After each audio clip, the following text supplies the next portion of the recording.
perjalanan hukum selebgram Lisa Mariana kini mencapai titik kritis dan dramatis. Setelah resmi menjadi tersangka dalam kasus pencemaran nama baik atas laporan mantan Gubernur Jawa Barat, Ridwan Kamil, Lisa kembali ditetapkan sebagai tersangka ganda atas kasus dugaan video syur yang dilaporkan oleh Asosiasi Advokat Indonesia di Polda Jawa Barat.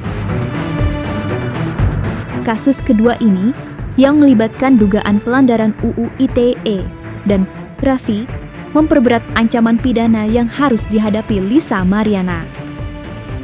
Namun, di tengah pusaran hukum yang kian mencekik, sikap Lisa Mariana justru memicu sorotan dan sindiran tajam. Alih-alih fokus pada pembelaan hukum, Lisa Mariana masih tampak santai dan sibuk mempercantik dirinya. Kabar terbaru yang menghebohkan adalah pengakuannya telah menjalani operasi plastik hidung dan bagian tubuh lainnya. Di sisi lain, penetapan Lisa sebagai tersangka ganda disambut dengan pernyataan dan sindiran menohok dari dua sosok pria yang terseret dalam pusaran kisruhnya, yakni Ridwan Kamil dan Revelino Tuasi. Dan berikut adalah 5 fakta Lisa Mariana terancam jerat penjara berlapis, buntut dihantam 2 kasus panas, versi Cumi Top 5.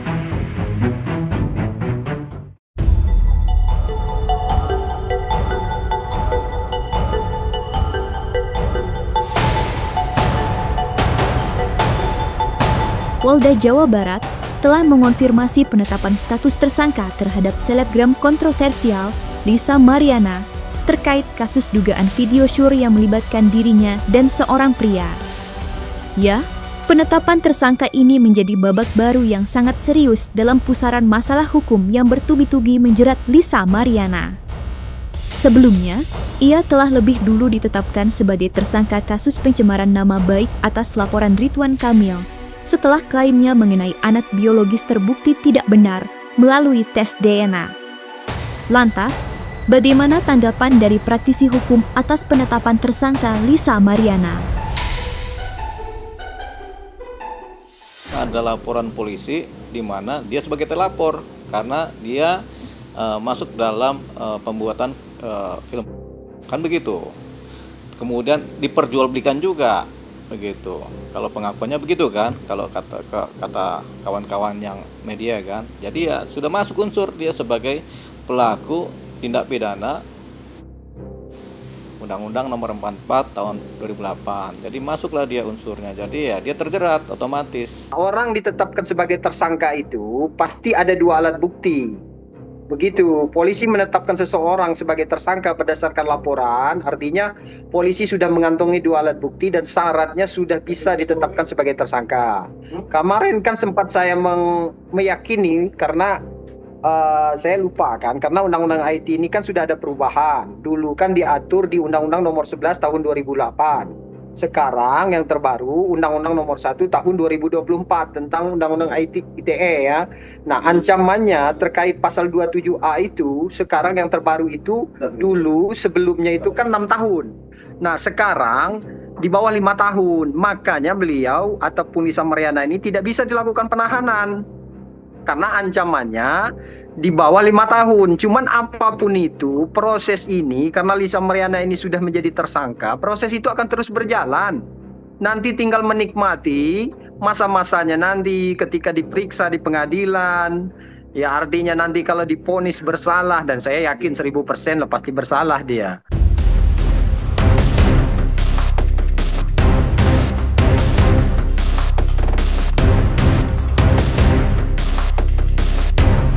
Setelah Lisa Mariana resmi ditetapkan sebagai tersangka ganda, baik dalam kasus pencemaran nama baik laporan Ridwan Kamil maupun kasus video syur di Polda Jabar, tim kuasa hukum Ridwan Kamil kembali angkat bicara.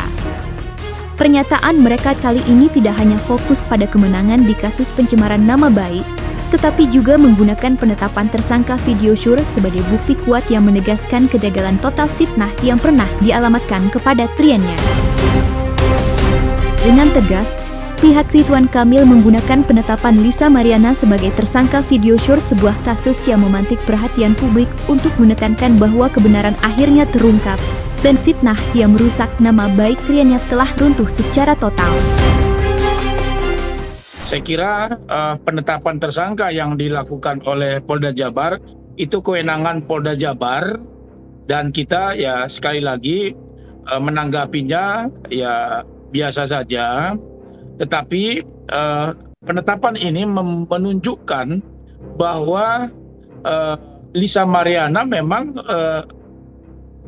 perbuatan ini ya saya kira tidak hanya satu yang dilakukannya. Artinya kan kemarin di di Bareskrim Mabes Polri terkait dengan tindak pidana pencemaran nama baik. Nah, kemudian kembali lagi ditetapkan sebagai tersangka dalam video sur, gitu ya, dengan lelaki yang saya kira ada di video tersebut juga sudah ditetapkan sebagai tersangka. Sekali lagi, apa yang ada di Polda Jawa Barat itu menunjukkan kepada publik bahwa memang perilaku dari Lisa Mariana memang tidak baik gitu loh. Dari awal kan sudah ditetapkan sebagai tersangka terkait dengan video sur. Artinya latar belakang, ini kembali lagi ya, latar belakang dari Lisa Mariana memang latar belakang yang sesuatu yang menunjukkan yang tidak baik lah gitu.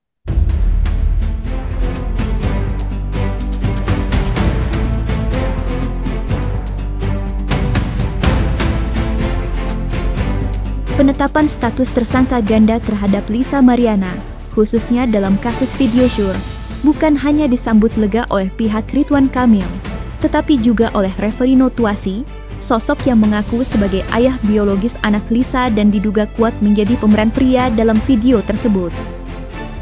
Reaksi Reverino, yang merupakan seorang narapidana kasus narkoba, jauh dari rasa simpati. Ia dan tim kuasa hukumnya justru menyambut kabar ini dengan kepuasan yang tersirat karena status tersangka ini seolah menjadi pembenaran atas semua keraguan dan kebohongan yang ia yakini telah dilakukan Lisa Mariana. Sikap Reverino Tuasi yang penuh kontroversi ini menunjukkan adanya persaingan narasi yang tajam antara dirinya dan Lisa Mariana. Status tersangka video syur ini menjadi senjata moral bagi Reverino untuk menegaskan bahwa Lisa Mariana harus bertanggung jawab penuh atas segala perbuatannya dan akhirnya menghadapi konsekuensi hukum atas semua klaim dan fitnah yang ia sebarkan. Gua tanggapannya bersyukur, alhamdulillah. Nah, itu aja ya. Intinya dia sangat bersyukur, ya. Bersyukur alhamdulillah tadi ya begitu.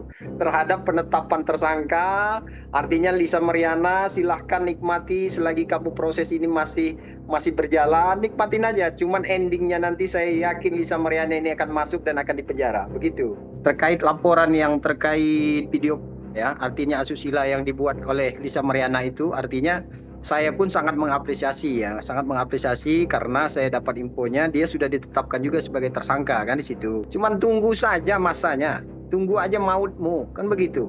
Artinya dalam waktu dekat saya rasa dia akan kesulitan menghadapi proses itu nanti. Ya untuk sementara ya silahkan dia menikmati masa-masanya mumpung masih di luar kan begitu. Nah artinya kalau memang Mabes Polri ini sudah menetapkan tersangka, ya memang bagus, kami sangat mengapresiasi.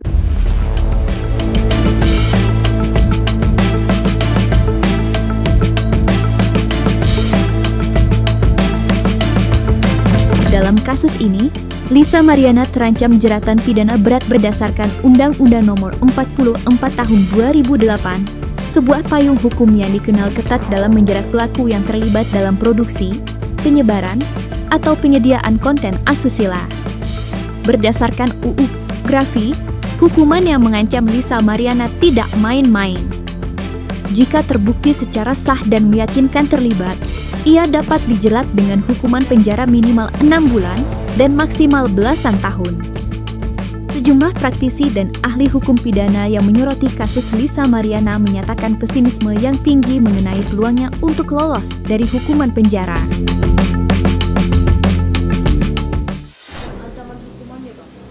Rata-rata di atas 5 tahun.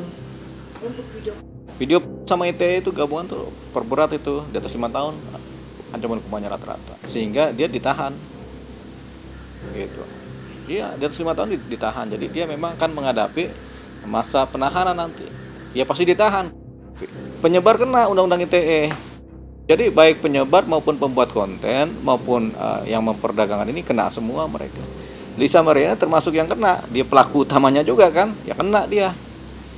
Begitu. Jadi ya harapannya tipis untuk dia selamat begitu. Karena ini undang-undang berlaku publik, begitu, bukan undang-undang tindak pidananya berlaku publik, kemudian bukan delik aduan. Jadi ini benar-benar masyarakat yang dirugikan. Jadi karena masyarakat yang dirugikan ya dia pasti kena jerat pidana, otomatis dia terjerat undang-undang.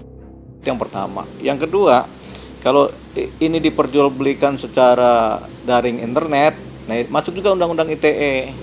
Jadi ada 2 undang-undang yang menjerat dia, gitu. Pertama undang-undang, yang kedua undang-undang ITE. Jadi berat ini seorang Lisa Mariana ini kemudian harus berhadapan dengan hukum. Semakin menunjukkan unsur sengaja yang pertama, yang kedua menunjukkan modus seringnya dia membuat video kan berarti kan sengaja dan menjadi modus kan. Nah ini kan bagian dari pidana juga. Nah sebenarnya kan dia tahu bahwasannya membuat video mengedarkan itu kan tentunya melanggar hukum. Nah jadi tapi dia pengen jualan ini kan supaya dapat uang kan, jual beli video kan. Di situ sudah tampak niat jahatnya secara sengaja. Mens rea niat jahatnya sudah tampak. Jadi dengan cara ilegal, dengan cara melanggar hukum, dia mencari uang dengan cara menjual, memperjualbelikan konten-konten video, baik konten-konten video sifatnya daring via internet, di mana dia sebagai pemerannya, maupun yang konten-konten via disket flash disk dijual-jualin begitu. Ya udah. Jadi masuklah unsurnya dia itu dan berat itu. Tapi ada upaya hukum nggak yang bisa dilakukan? Kalau sudah video porno ini sudah terjerat murni, dia sudah nggak ada upaya hukum. Paling upaya hukum kan standar kan, banding, kasasi, tapi ya nggak punya nilai kalau udah begini. Kalau udah terbukti sudah ya nasib.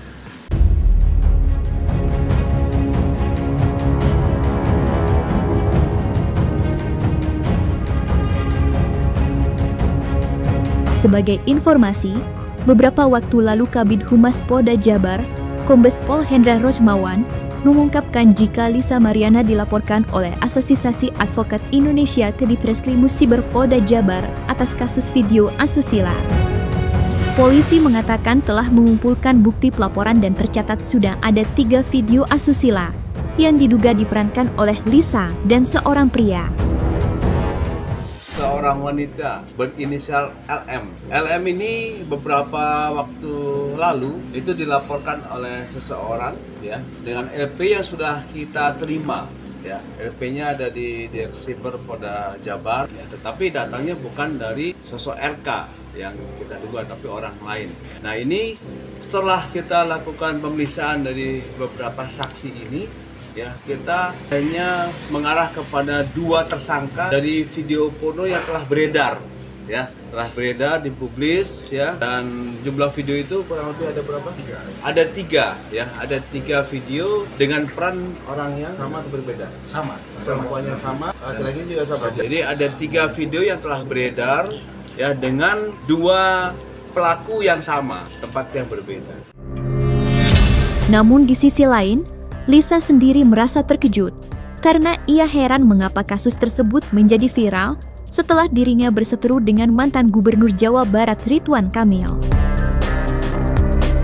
Itu kan video kan sudah lama banget ya, 5 tahun lah maunya ya.